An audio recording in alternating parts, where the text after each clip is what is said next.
this gives real transformation of our consciousness. We literally become conscious of another world, the spiritual world. And in the spiritual world, there everything is perfect. There's no suffering, there's no ignorance like there is here in the material world. Everything is perfect, everything is wonderful, everything is beautiful and ecstatic. It's totally ecstatic. Just like kirtans. Kirtans give you a little taste. Just a drop. But the real thing is like an ocean.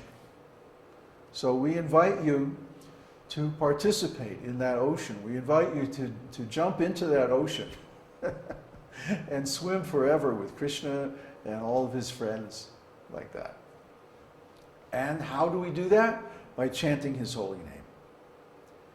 Chanting his holy name, dancing in ecstasy.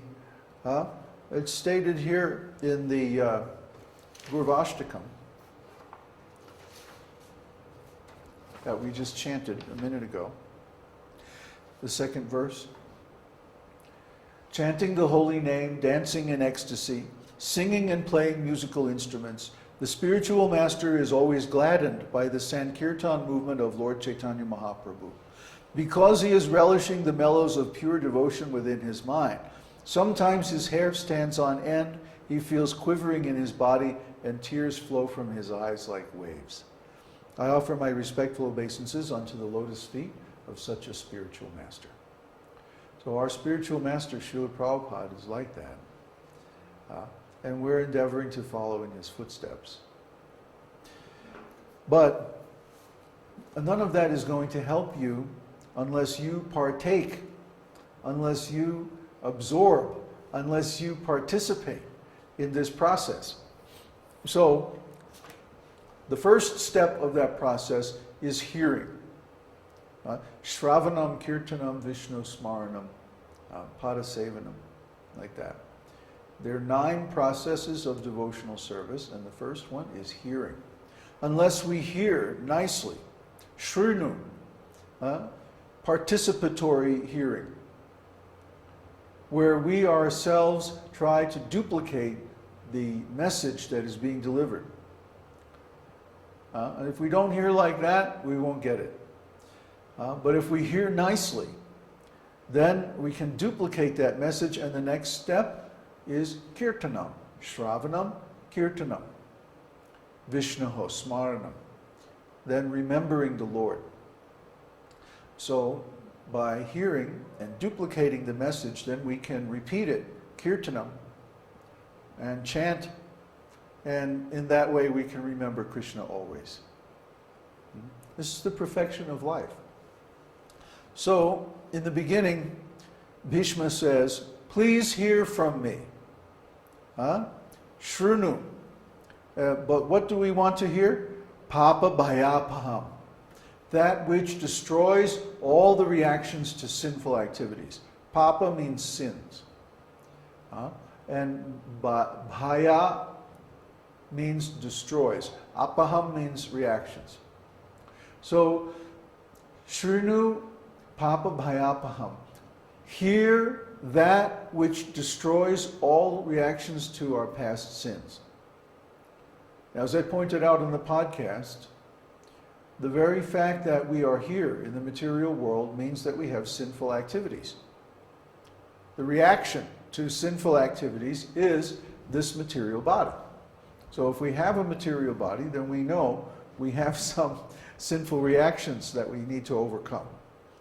Nobody here is perfect. Nobody here is pure, except maybe the eternal associates of the Lord. They come from time to deliver his message, like Srila Prabhupada. But anybody else is definitely suffering from sinful reactions. So how do we get rid of those sinful reactions?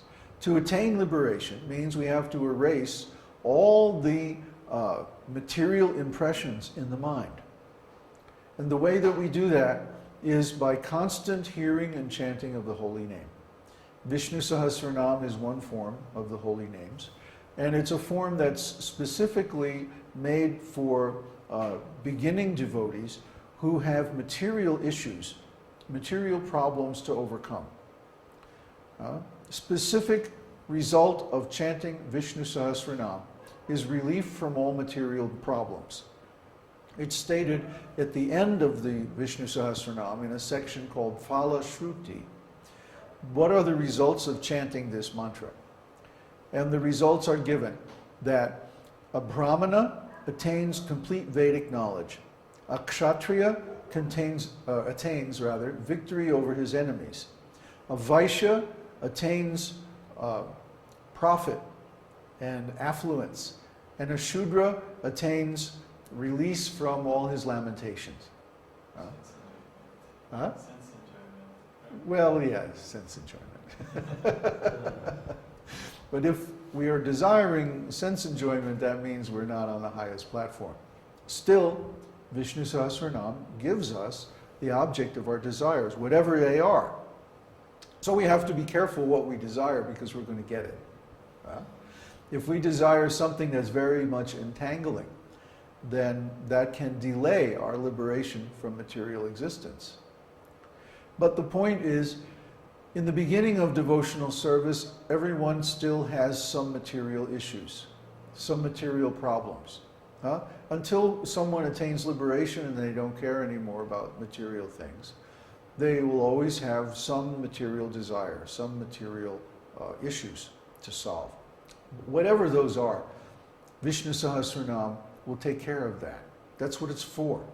And in the process, by chanting the holy name of the Lord, we accrue tremendous pious activities. It's really almost incomprehensible how powerful the holy name of the Lord is. Lord Chaitanya Mahaprabhu states that, "Oh my Lord, your holy names are so powerful because you have invested all your potencies in them. And there aren't even any hard and fast rules for chanting these holy names." If you look at the different Vedic sacrifices and ceremonies, there's strict rules for all of them.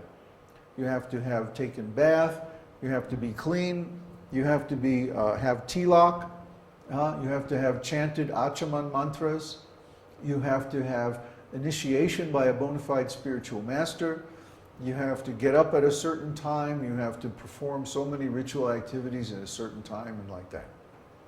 But the holy names aren't like that.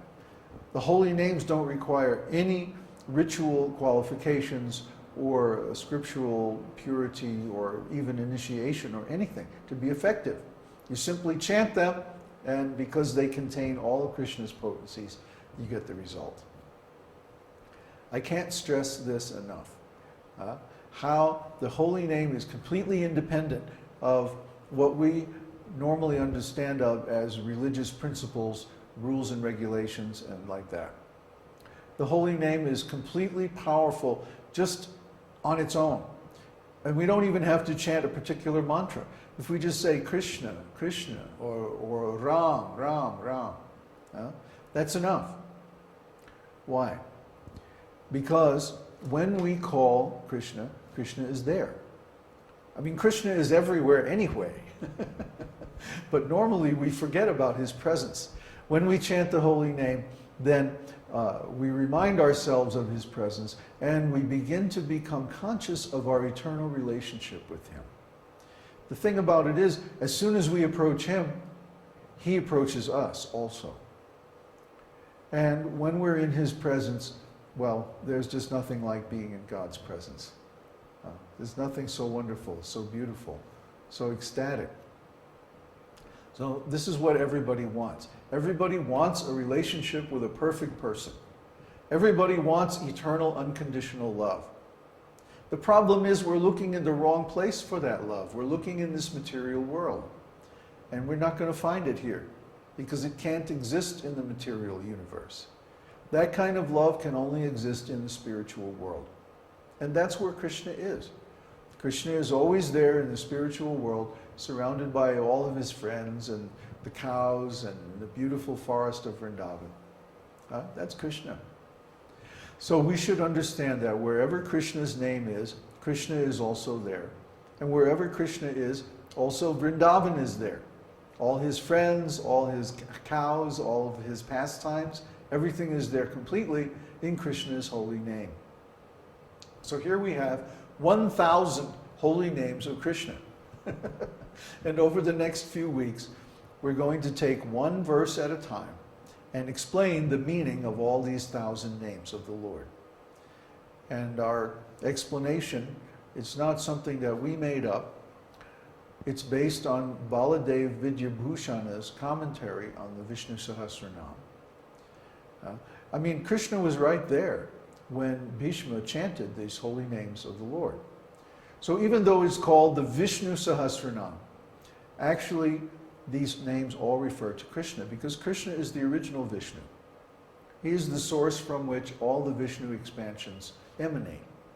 So Krishna contains all the other incarnations of Godhead.